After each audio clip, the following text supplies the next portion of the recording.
होली और जुम्मे पर हाई अलर्ट। क्या भारत में सांप्रदायिक सौहार्द पर मंडरा रहा है खतरा? त्योहारों के सहयोग पर सुरक्षा का कड़ा पहरा।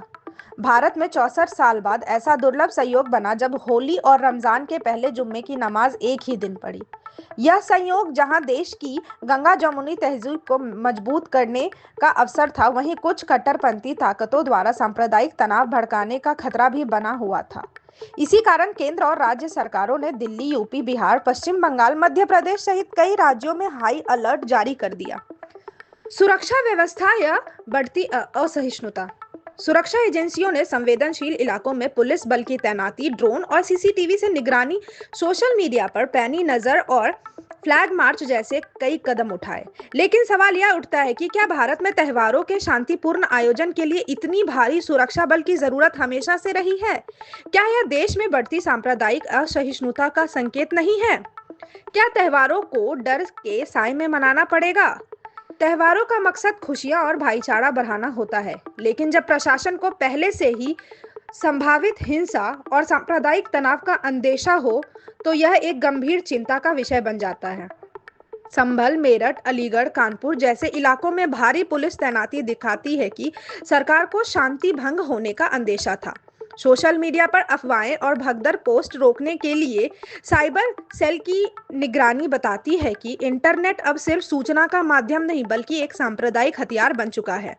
संवेदनशील इलाकों में ड्रोन से निगरानी और रूट मार्च दर्शाता है कि देश में आपसी भरोसा कमजोर हो रहा है और सरकार को कानून व्यवस्था बनाए रखने के लिए इतने कड़े कदम उठाने पड़ रहे हैं।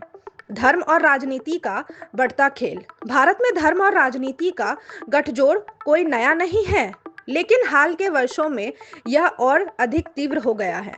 कुछ राजनीतिक दलों द्वारा धर्म को चुनावी मुद्दा बनाना सांप्रदायिकता को बढ़ावा दे रहा है। कट्टरपंथी संगठनों की बढ़ती गतिविधियां समाज में नफरत फैला रही है।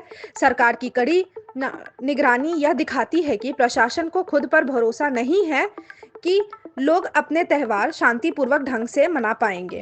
क्या भारत में सामाजिक ताना बाना कमजोर हो रहा है?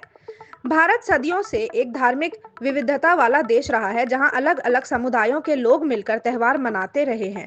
लेकिन जिस तरह अब त्योहारों के लिए भी सुरक्षा बलों की जरूरत महसूस होने लगी है, यह भारत के सामाजिक ताने बाने के कमजोर होने का संकेत देता है। क्या लोग अब एक दूसरे पर भरोसा नहीं कर रहे? क्या सांप्रदायिक तनाव एक नया सामान्य बन गया है? क्या प्रशासनिक शक्ति और निगरानी के बावजूद नफरत फैलाने वाले बच निकलते हैं? समाधान क्या है? शिक्षा और जागरूकता से लोगों को बताया जाए कि भारत की असली ताकत उसकी धार्मिक सहिष्णुता है। सोशल मीडिया पर नफरत फैलाने वालों के खिलाफ सख्त एक्शन लिया जाए। राजनीतिक दलों को धर्म के नाम पर ध्रुवीकरण बंद करना होगा। धर्म गुरुओं को आपसी सौहार्द को बढ़ावा देने के लिए आगे आना चाहिए। निष्कर्ष। भारत में होली और रमजान जैसे त्योहारों पर सुरक्षा बलों का हाई अलर्ट होना एक खतरे की घंटी है। इससे साफ है कि भारत की सांप्रदायिक सहिष्णुता पर गंभीर खतरा मंडरा रहा है। अगर सरकार, समाज और धर्मगुरु मिलकर कोई ठोस कदम नहीं उठाते, तो वह दिन दूर नहीं जब त्योहारों को खुशी के बजाय डर के माहौल में मनाना पड़ेगा।